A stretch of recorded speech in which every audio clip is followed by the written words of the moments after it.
Hey guys, welcome back to another day, another shoot with the Bentley, beautiful Bentley GT Continental Sport. We're starting where we left off in yesterday's video, surrounded by this beautiful mountain. Conditions are a lot different today, as you can see.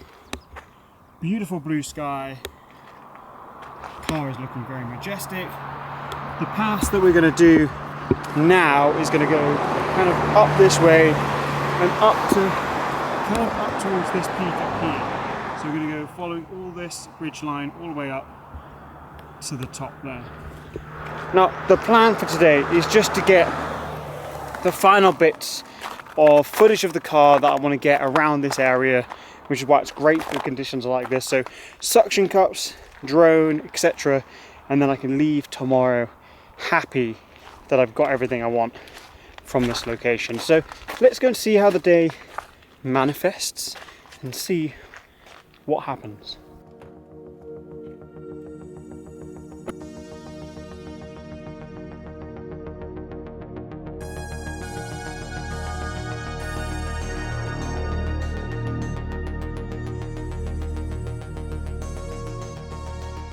I'm sure a lot of you are wondering how you get footage like that. How do you attach the camera to the car? So I thought it would be best just to actually just show you.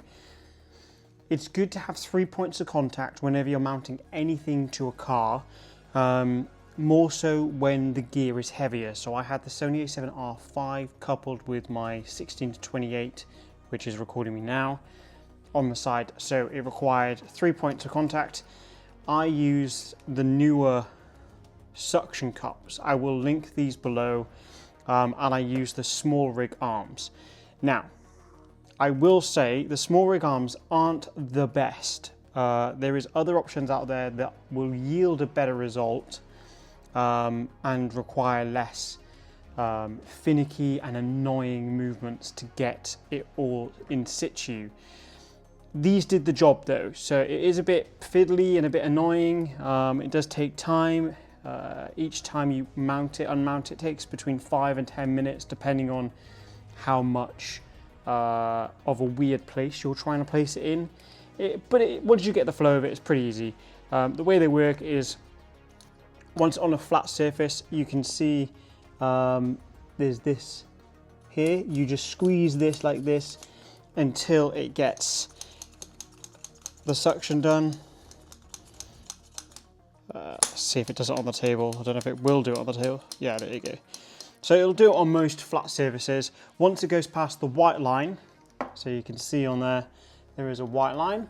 Once it goes past that white line, that's when you know that you are safe. And as you can see, it's like, I cannot pull that off. So when you've got 3 of those holding one camera, it's pretty safe.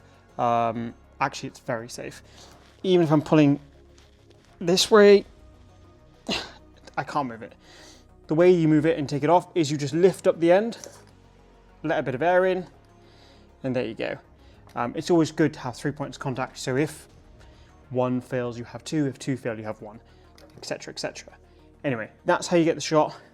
Looks epic, looks insane, and I thought I would share that because it's good to know.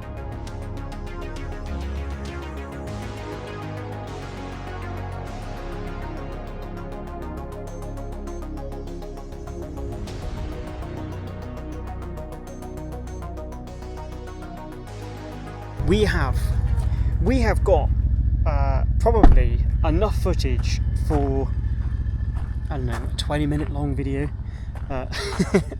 going up and down this road all day. We've literally been doing it for 4 or 5 hours since we last literally just spoke. I didn't get many photos because there's not actually lots of spaces to get shots, to be able to like pull over. The pass is literally just a road.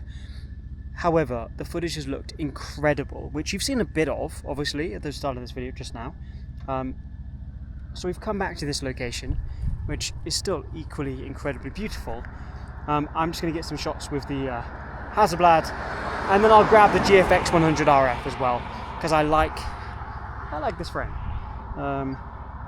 So let's run through that. So settings for this, I'm at f4, 350th per second, ISO 100, polarizer is on.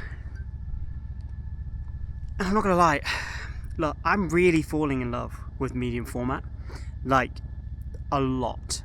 The quality is just something I'm not used to. The Sony a7R5 that I use is obviously impeccable. It's definitely an incredible camera. It's faster, of course. Medium format is typically slow.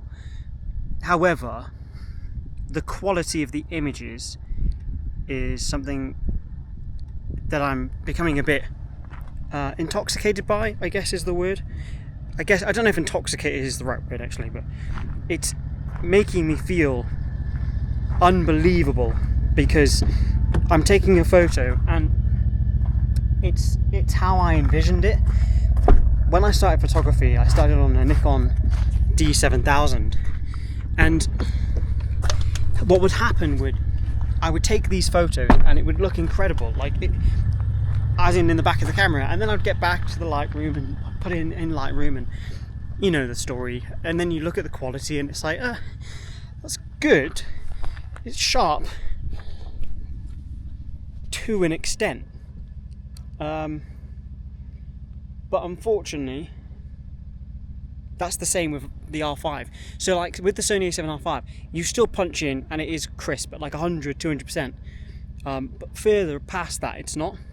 With medium format, 102 megapixel medium format sensor, it is, so you get to like 300-400%, and it's still dreamily, impeccably sharp.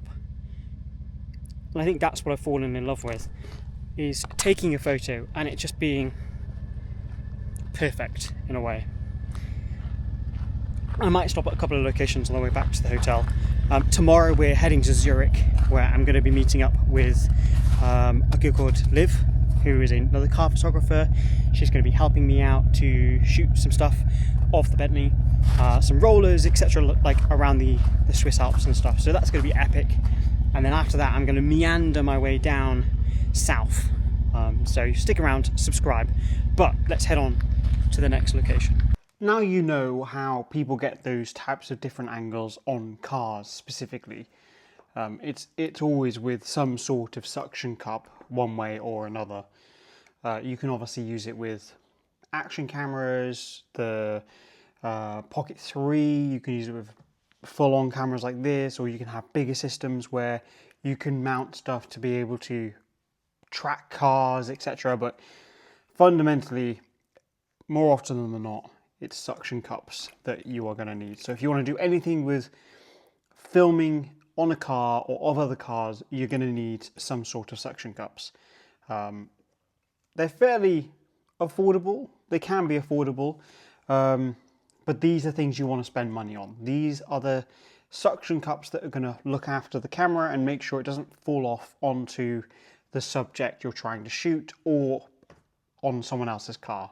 So you want to spend money on these things because these are important, and you're going to make sure that they are of a good quality. Again, I'll link these ones below. All of the photos in today's video are edited with my presets. There's a link in the description. And then all the videos are edited with my LUTs.